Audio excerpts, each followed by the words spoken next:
नमस्कार मंडळी, मी अनिता स्वागत करते तुमचं एका नवीन व्हिडिओमध्ये. काल ग्रहण होतं आणि धुलीवंदनसुद्धा होतं. आता आमच्याकडे ह्याला रंगपंचमीसुद्धा म्हणतात.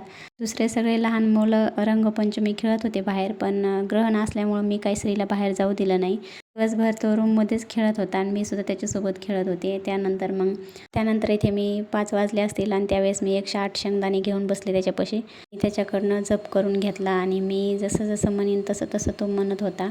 त्यामुळे इथं त्याला खेळत मी त्याच्याकडनं जप करून घेतला आणि खरं सांगते त्यांनी मनापासून असं 5 वाजेपासून तर तो 7 वाजेपर्यंत जप करत होता आणि मला तर खूपच छान वाटलं. खरंच आहे की आईला काय पाहिजे अजून. नंतर 7:30 वाजता आम्ही आंघोळ वगैरे केली, फरशी पुसली आणि देवपूजासुद्धा करून घेतली. मध्ये विचारत होता हे कशासाठी करायचं आई? तर म्हटलं जेजे बाप्पा आजारी आहेत. तर कोणते जेजे बाप्पा आजारी आहेत? म्हटलं चंदूमामा, तर त्यांच्यासाठी करायचं आहे. तर मग तो मन लावूनच करत होता. मग त्यांना बरं वाटन का असं म्हणत होता.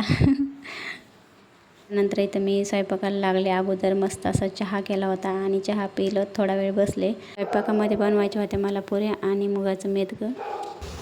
तर इथं मी पीठ मळून ठेवलं होतं आणि त्यानंतर पुऱ्या करून घेतल्या आणि मुगाचं मेदगं बनवलं. मस्त असं जेवण केलं. तेच व्हिडिओ संपवते. व्हिडिओ बघितल्याबद्दल धन्यवाद आणि आवडला असेल तर लाईक, चॅनलला सबस्क्राईब करायला विसरू नका.